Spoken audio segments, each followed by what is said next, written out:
The music of the Soulsborne series is the unsung hero of our conquests to victory.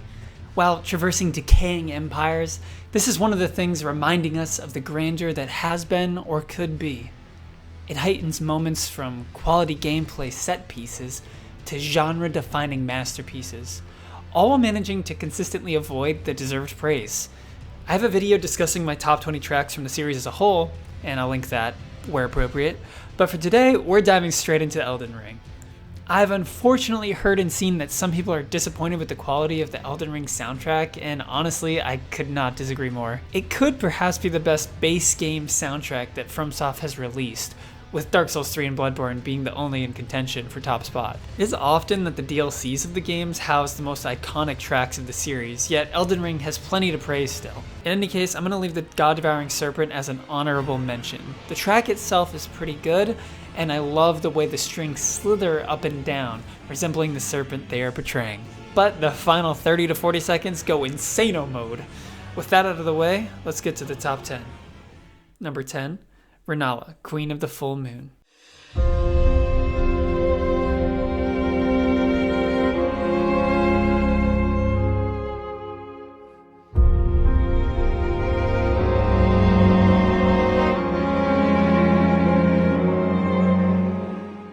There are notably more atmospheric tracks in the listing for Elden Ring. Part of this is due to the abundance of open world, in which tracks ranging from somber to disturbing commentate on our journey in the lands it resides within. However, a couple of the more atmospheric tracks have landed within boss fights themselves, which has been quite intriguing. FromSoft has not shied away from experimenting with their formulas, and I love the willingness to abandon the epic and grand scale in favor of a more fitting track for the boss itself. They, of course, have done this before with tracks like the Moonlight Butterfly / Dark Sun Gwendolyn from DS1 track, but rarely have they ever executed as effectively as this. I love the use of woodwinds and other fitting instruments for each boss, and Renala is one of the best examples of this. The first phase reminds me of a slightly less haunting Sister Fried as you engage with this somber tale of loss and rebirth. I'm attempting to not allow the boss quality itself seep into these rankings, but it's virtually impossible not to let it have some discernible impact when the intersection of music and visuals and gameplay are exactly what makes these games memorable. The beautiful track and arena to match flutter as Renala glides before you. A distinct track and a perfect song to round out the bottom of the list. Number 9.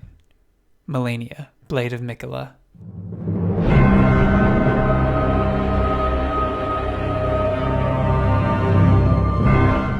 This track sounds ripped right out of the Dark Souls 3 soundtrack. It reminds me of some of the greatest FromSoft has to offer, such as the Abyss Watchers or Slave Knight Gale themes, with Phase 2 bringing most of the power. The first really does sound like a preamble for something greater, truly reflecting the change in scale for Phase 2. The cadence, tension, and release remind me of the dance of Lady Maria, as you dance around the arena battling a goddess. This is as much of a typical FromSoft boss track you're going to find, but in a totally good way, considering almost everything they make is perfect quality.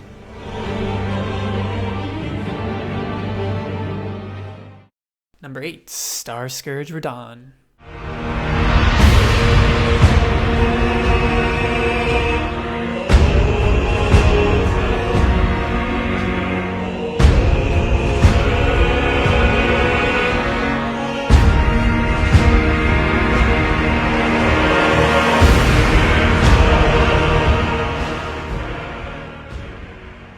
Keeping in line with my commentary of appropriately experimental soundscapes, this track conjures imagery of tribal war.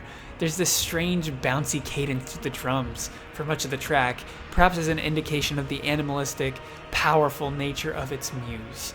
I personally find the ending the most compelling as we drop the strange cadence to come together for a masculine, heroic vocal ensemble. We are giving Radahn the warrior's death he deserves, and it's reflected in the music. There are rare heroic moments in the Soulsborne series, yet Elden Ring has them in spades. One of the most unique tracks they've made, and I'm shocked it finds itself this low considering its quality. Just goes to show what the rest of the game has to offer. Number 7. Regal Ancestor Spirit.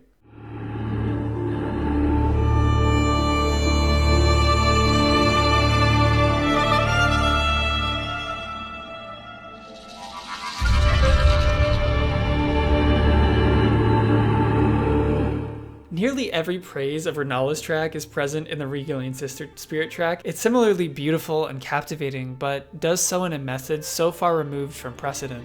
There's an aboriginal quality, sprinkled with some incomprehensible synthetic qualities at times, as we deal with a spiritual being gliding with grace. It's almost as though the human mind wasn't prepared to comprehend such a creature, so an incomprehensible track was made to represent it. It's not quite that experimental, but perhaps it's just because it's so unbelievably different from anything else we've ever heard in this universe of games, it kind of throws us off. It's oddly tranquil and calming as you engage in battle, and it's undoubtedly going to be many's favorite.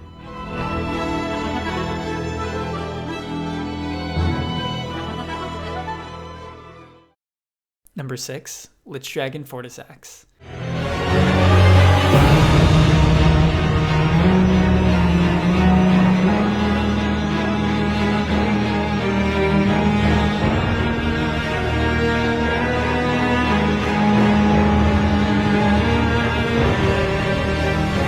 Continuing with the theme of appropriate instrumental palettes, Lich Dragon Fortisax brings a haunting cello matched with an evil-ass organ.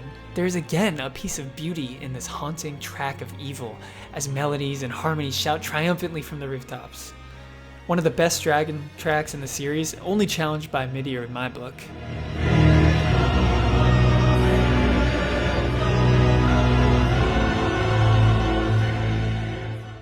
Number 5, Godfrey, First Elden Lord.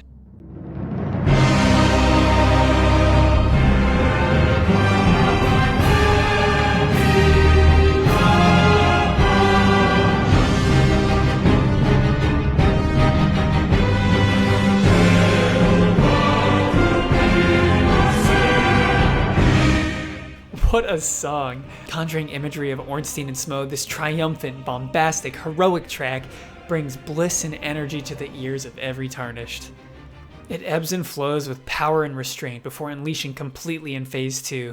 I love the consistent drops in volume just to burst back with unrelenting strength. Phase 2, not only in combat but also in the music, reminds me of Father Gascoigne and how it just unleashes fully. It goes kind of crazy. So, awesome track, awesome boss. Number 4, Godric the Grafted.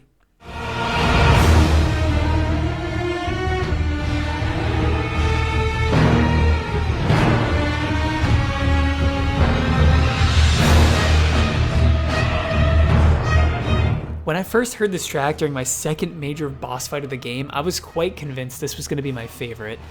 If Malenia's OST was an embodiment of the Dark Souls 3 soundtrack, Godric's is a reflection of the Bloodborne OST. It's disturbing and dissonant, yet also heroic, and dances into my ears like butter.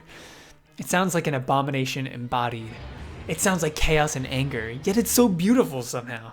And this part is just etched into my brain forever.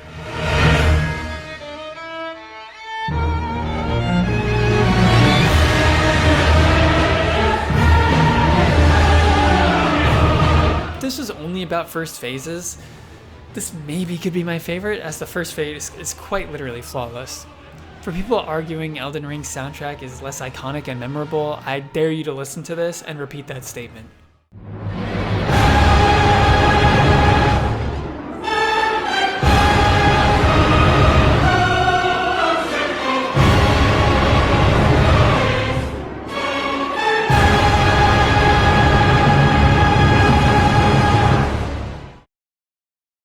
Number 3, Godskin Apostles.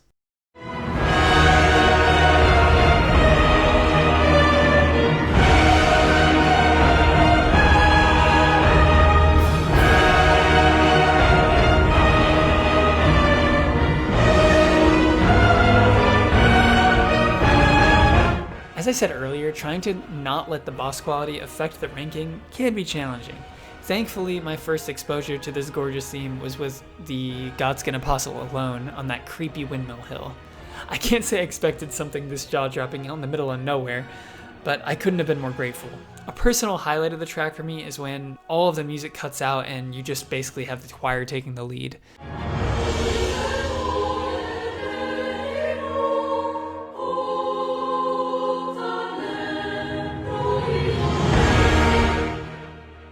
There's this consistent theme that we've heard with Elden Ring where there's a haunting and dissonant element combined with unrestrained heroism. This track leans slightly into the haunting, but in somehow a beautiful way. Epic and dark in all the best ways. Number 2, Moog, Lord of Blood.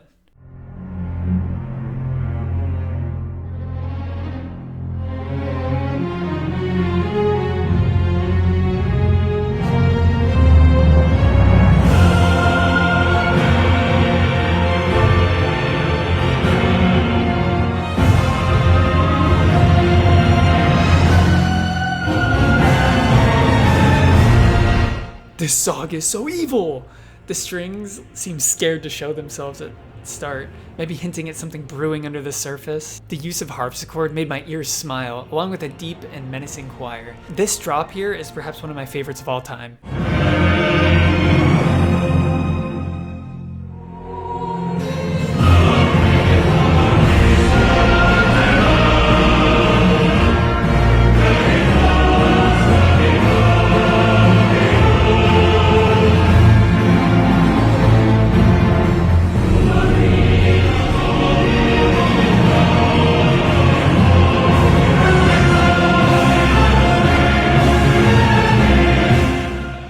Again, who says these tracks aren't memorable?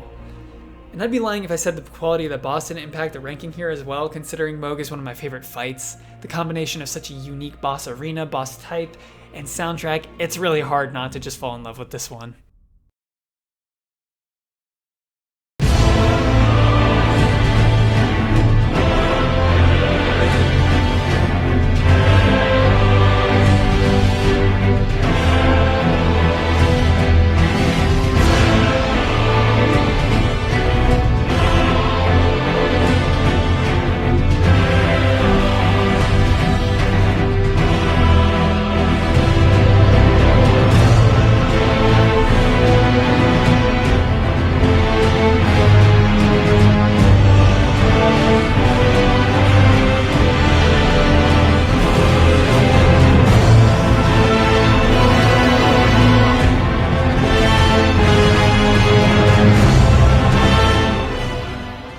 The fact that the original theme was remixed into a better and more full version wasn't enough to land this track at the top, the Elden Beast section would be. Personally, I can't imagine a more perfect soundtrack in a multiverse being concocted for the finale of this adventure. The first half is the climax of all of the heroics the game has to offer. The game reaches full stride in this moment in my eyes. And then the second half is the climax of all of the experimentation the game has to offer. It's, in my opinion, a perfection of the softer, somber finales that Gwyn's track, for example, provides.